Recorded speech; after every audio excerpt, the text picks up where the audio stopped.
Happy Tuesday, everyone. You know what that means. It's another episode of 2-Minute Tech Tuesdays, that video series where we talk about Varnish technology on a weekly basis in 2 minutes or less. I'm Thijs. I'm the technical evangelist here at Varnish Software. And in this week's episode, we'll talk about synthetic responses.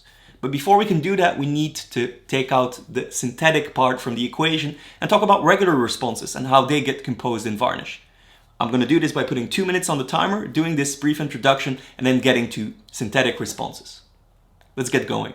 Here's a standard interaction that involves Varnish. The client sends a request, Varnish doesn't have the response stored in cache, but fetches it from the origin through a backend fetch. The origin responds, the object gets stored in cache, and Varnish delivers it to the client.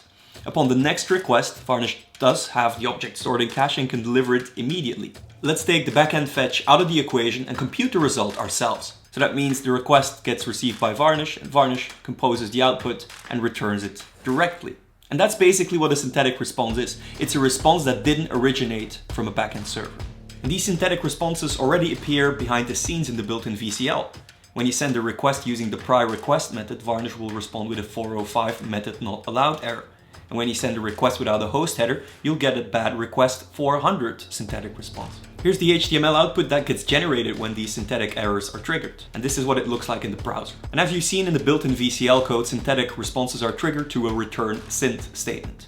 It takes a status code, but you can also add a custom response reason. When you call return synth, you transition in the VCL finite state machine to the VCL synth subroutine that prepares the output. It uses this HTML output template and injects the resp status and resp reason variables. So the first argument of synth constitutes the resp status, and then the second one, which is a string, is the resp reason. Let's take it to the next level with this example, where an API gets accelerated by Varnish and where the /me endpoint results in a synthetic response. This response contains a JSON object that has a name property, and the value of that name property gets populated by a name cookie. If that cookie is set, it uses the name, and otherwise it uses anonymous. And in VCL synth, we modify the output template by setting the content type to application JSON and by removing the entire HTML template and just returning the raw input that comes from resp.reason.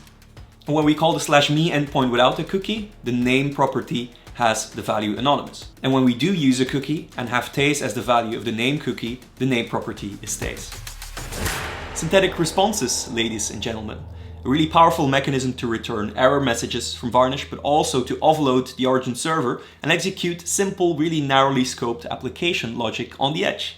And there's so much more to be said about the topic, because these 2-minute Tech Tuesday videos can barely scratch the surface. And as a matter of fact, Varnish is an excellent edge computing platform, and it allows you to interact with third-party systems over an HTTP interface, with APIs for example. But it can also interact with databases or with key value stores, and there's even an enterprise module that allows you to cache these synthetic responses so they don't have to be computed upon every single request. That was it for this week. I won't be seeing you next week because we're on a short break because of the new year, so I'll see you in 2022.